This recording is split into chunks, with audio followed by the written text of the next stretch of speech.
আসসালামু আলাইকুম সুপ্রিয় দর্শক মণ্ডলী, আজকে চলে যাচ্ছি মহস্থানগড়। আর আজকের ভিডিওটা খুব ইন্টারেস্টিং হতে চলেছে, তাই ভিডিওটা কেউ স্কিপ না করেই সম্পূর্ণ ভিডিও দেখুন। আর আজ দেখিচ্ছেন আমাদের জন্য বাস এসে ওয়েট করেছে। আমরা বাসে আগেই চলে যাচ্ছি সকালবেলায়, কারণ আমাদের 1 কিলো হাইটে এসে বাসে তোটা লাগিয়েছে। কিছুক্ষণ অপেক্ষা করার পরেই মনে করেন যে গাড়িওয়ালা গাড়ি স্টার্ট করে দিছে। তো আমি গাড়িওয়ালা মামা কোনো যে গাড়ি আস্তে আস্তে যাইকে, গাড়িওয়ালা মামা করছে যে একটু ওয়েট করেন, আমি রোডে তুটেলি টান কাক কয় দিকে দমনি দাঁড়ান। আর যে হলুদ গেঞ্জি পরে একটা চেঁড়াক দেখে হারিচ্ছেন, এর জন্যই মূলত বগুড়া মহস্থান যাওয়া। কারণ ছোটবেলায় এর দাদি এর জন্য মানসাত করছিল যে বগুড়া মহস্থান গড় লিয়ে যে আমাদের সবাইকে দাওয়াত করে লিয়ে যা ওই জায়গায় পোলা বিতরণ করে খিলেবি। আর দেখতে দেখতে আমরা চলে আসলাম কৈগেরি মোড়ে। এখান থেকে প্রথমে আমাদের নন্দীগ্রাম বাস স্ট্যান্ডে যাওয়া লাগবে, কারণ ওই জায়গায় পোলা আছে, ওইগুলো লিয়ে তারপরে যাওয়া লাগবে বগুড়া মহস্থানগড়। আর এটি এসে গাড়ি সিঙ্গেল দিয়েই নন্দীগ্রাম স্ট্যান্ডের দিকে টান দিল। আর যে ভ্যানের উপর দেখিচ্ছেন ভ্যানালা মামা পোলা নামাচ্ছে, ওগুলা এখন গাড়ির ভিতর লোড দিয়ে লিয়ে আমরা সরাসরি চলে যাবো বগুড়া মহস্থানগড়। আর গাড়ির কয়েকজন লোক ওটা বাকি আছিল, সেগুলো ওঠার পরেই আবার গাড়ি স্টার্ট করে দিল নন্দীগ্রাম বাস স্ট্যান্ডের থেকে। গাড়িওয়ালা মামা কছিল যে আমি রোডে তুটলে এমন টান দিবো আপনি বুঝবারই পাবেন না যে কখন বগুড়া মহস্থান পাইয়া গেছি। 2 মিনিট না যেতে যেতেই দেখি যে গোহাইল রোড পার হয়ে চলে যাচ্ছি আমরা। আর আমি গাড়ির সামনে বসে আছিলাম, কারণ আমি ভিডিও করতেছিলাম। আর ভিডিও করতে করতে ভিডিওর যে এমন একটা ভিউ চলে যাচ্ছে, খালি ভিডিওই করবে জি কয়, তাই একটু ভিডিও করলাম। আর করতে করতেই মনে করেন যে আমরা বীরগ্রাম চলে যাচ্ছি।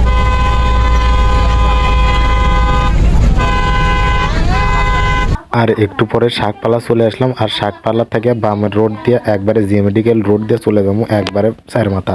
আর করতে করতে জিএ মেডিকেল চলে যাচ্ছি। আর এই মেডিকেল রোড দিয়ে আগে সোজা চলে গেলাম চারমাথা। আর আজ দেখিচ্ছেন বগুড়া চারমাথা ফ্লাইওভার ব্রিজ। এখান থেকে ভিউটা খুব ভালো লাগছিল, কারণ এখান থেকে বগুড়া শহর গোটালি দেখা যাচ্ছিল প্রায়। আর ফ্লাইওভার ব্রিজটার নিচে যেয়ে আমরা একটু ওয়েট করার পরে আরো লোকজন চলে যাচ্ছিল, কারণ গাড়ি এখনো ভর্তি হয়েছিল না, তাই এর থেকে আবার লোকলে মহস্থানের দিকে রওনা দিলাম। আর গাড়ি রওনা দেওয়ার পরে একটু পরে আমরা বিমান মোড়ে চলে যাচ্ছি। আর এখান থেকে হাতের বাম দিয়ে চলে যাবো মোময়নের রোড দিয়ে একবারে সোজা মহস্থানগড়। আর এই রোডে দেখে দিচ্ছেন যে কাজ চলিচ্ছে, 4 লাইনের রাস্তা হবি, তার জন্য ডলার দিয়ে ডলিচ্ছে, রাস্তা ঠিক করিচ্ছে। আর আজ হাতের ডানে মোড়ে দেখে দিচ্ছেন বড় একটা বিল্ডিং, এটাই হচ্ছে বগুড়া টিএমএসএস হসপিটাল।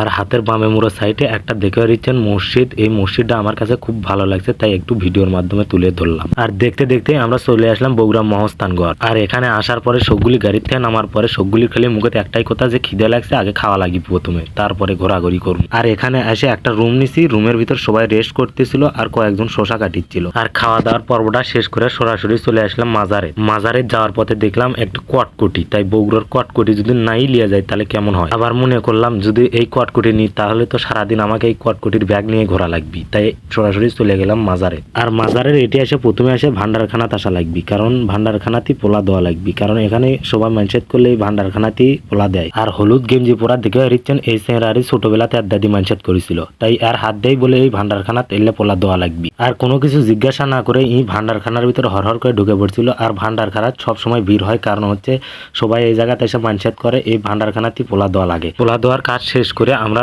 ঘোরাফেরার জন্য রেডি হয়ে গেলাম। ওখান থেকে আসার পরে প্রথমে চলে আসলাম হযরত শাহ সুলতানের মাজার। আর এখান থেকে তারপরে চলে গেলাম হচ্ছে পানির কুয়াতে। যে দেখতে পাচ্ছেন এই পানির কুয়া, আগে বলে এই পানির কুয়ার থেকে 1 গ্লাস পানি খেলে এলে মানুষ বলে জীবিত হয়ে যাচ্ছিল, কিন্তু কিছুদিন পরে ঘটনা শুনি এক কাউয়া বলে কুটি থেকে গরুর গুস্তু লিয়ে এসে উড়ে যাবার ধরে এখানে ফেলে দিছিল, তারপরে থেকে আর হয় না। এই ঘটনাটা আমি অনেকদিন আগে শুনছুনু, কিন্তু এই ঘটনাটা কি সত্যি নাকি মিথ্যে সেটা কিন্তু জানি না। আর এই যে এখন দেখামো আপনাকে কাটাছাড়া বড়ির গাছ, এই যে গাছ দেখছেন এটাই হচ্ছে সেই কাটাছাড়া বড়ির গাছ। আর আমাদের হাতে তো অনেক সময় আসছিল, তার কারণে আমরা হেঁটেই চলে যাচ্ছি মহস্থান জাদুঘরে। আর জাদুঘরের সামনে আসতে না আসতেই প্রথমে দেখা হয়ে গেছিল জাপানি চাচাগিরির সাথে। আর মাঝখানে যে একটা লোক দেখে দিচ্ছেন কথা করছে, ইজ আমাদের বাংলা ভাষা জাপানি চাচাগিরি বুঝে দিচ্ছে। আর কথাগুলো বুঝে দেওয়ার পরে সবাই মিলে ছবি তুলিচ্ছে। তো মনে মনে আমরাও ভাবলাম যে আমরা একটু সেলফি তুলি। আর তাগের সাথে আমরা একটা সেলফি তোলার পরেই আবার চলে আসবো গোবিন্দ ভিটাত। আর গোবিন্দ ভিটাত আসার পরেই দেখি যে আবার কিবেন গোবিন্দ ভিটার সম্পর্কে বুঝে দিচ্ছে তাগের। আর ওখানে জাপানি চাচাগিরির সাথে সেলফি টেলফি তুলে আগে সরাসরি চলে আসবো বেহুলা লক্ষিন্দারের বাসর ঘরে। আর এখানে এসে দেখি যে ভিউটা লাগিচ্ছে, খালি ভিডিওই করবে জি করছে। আর আমার ভাইস্তে করছে যে 30 টাকা টিকিট দিয়ে বেহুলা লক্ষিন্দারের বাসর ঘরে ঢুকছি, আর বাসর ঘরের মধ্যে ছবি তুলবো না তা তো হবি না, তাই কইয়া ফোনটা আমার হাতের দিয়ে ওরা দুইজন পোজ দেওয়া শুরু করলো। আর আমি ঘেটাঘাট কয়েকটা ছবি তুলে দিলাম। যাই হোক, আজকের ভিডিও এই পর্যন্তই। ভিডিওটা যদি ভালো লাগে থাকে অবশ্যই বন্ধুদের কাছে শেয়ার করে দিবেন। আর ইউটিউব থেকে দেখে থাকলে অবশ্যই চ্যানেলটি সাবস্ক্রাইব করে পাশে থাকা বেল আইকনটি অন করে দিবেন। আপনাদের সুস্বাস্থ্য দীর্ঘায়ু কামনা করে আজকের ভিডিও শেষ করছি। ধন্যবাদ।